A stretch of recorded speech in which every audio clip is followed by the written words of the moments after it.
नमस्कार, मैं प्रिया राज। आप देख रहे हैं स्वराज पोस्ट। बिहार विधानसभा चुनाव 2025 बीजेपी की नई सूची में कई पुराने चेहरे को चौंका दिया है। जहां नरकटियागंज सीट से पार्टी ने इस बार किया है बड़ा उलटफेर। ऐसे में लाल बाबू प्रसाद एमएलसी इस फैसले से नाराज चल रहे और उनकी नाराजगी सोशल मीडिया तक पहुंच गई। देखिए, ये वही नेता है जो कभी बीजेपी के भीतर संगठन का अहम चेहरा माने जाते थे, प्रदेश उपाध्यक्ष रहे, युवा मोर्चा के भी अध्यक्ष बने और एमएलसी के तौर पर विधान परिषद तक पहुंचे। सुशील मोदी के दौर में इन्हें कद्दावर नेता कहा जाता था। ऐसे में आज उनकी नाराजगी जाहिर हो रही है। जी हां, आपको बता दें कि कभी टिकट बांटने वालों की लिस्ट में नाम तय करते थे, आज उन्हीं की टिकट काटी गई है। ऐसे में कभी जिनके संकेत पर उम्मीदवार चुने जाते थे, आज वही संगठन के फैसले की मार झेल रहे हैं। ऐसे में आपको बता दें कि नरकटियागंज से संजय पांडे को सीट मिला है।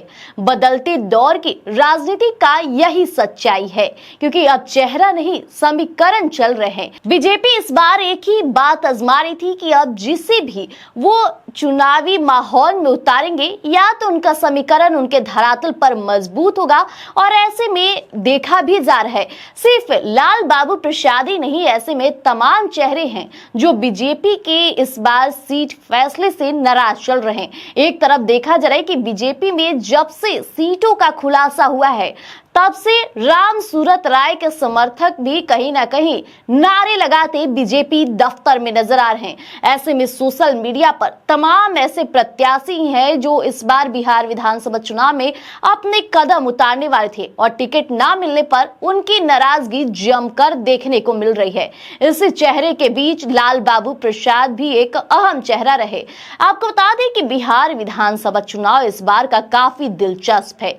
एक तरफ देखा जा रहा है कि विपक्ष में अभी भी खलबली मची नजर आ रही है, तो दूसरी तरफ बीजेपी भी अपने कैंडिडेट को आदेश पर आदेश दे रहे हैं, क्योंकि इस बार बिहार विधानसभा में हर एक कैंडिडेट को अपने धरातल पर मजबूती, जनता के बीच में रहना और साथ ही साथ ये भी अगर आप गौर फरमाइएगा तो हर किसी के नामांकन में बड़े कद्दावर नेता भी नजर आ रहे हैं। जिस तरह से सम्राट चौधरी भी इस बार प्रत्याशी के तौर पर धरातल पर नजर आ रहे हैं, तो उनके भी नामांकन में बड़े चेहरे नजर आए। यानी कि इस बार बीजेपी की तैयारी पूरी संगठनात्मक रूप से हो रही है। पहले देखा गया कि सीट बंटवारे को लेकर पेच फंसती नजर आई, जहां उन्हीं के एनडीए के सहयोगी दल के नेता नाराज चल रहे थे। कभी उपेंद्र कुशवाहा, कभी जीतन राम मांझी, तो कभी चिराग पासवान।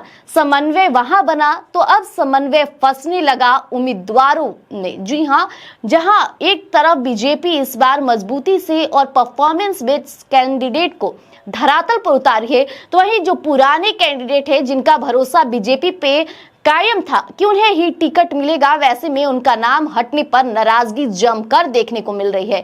और ये सोशल मीडिया का दौर है, ऐसे में कब बात बड़ी हवा बन जाए ये कोई नहीं जानता है।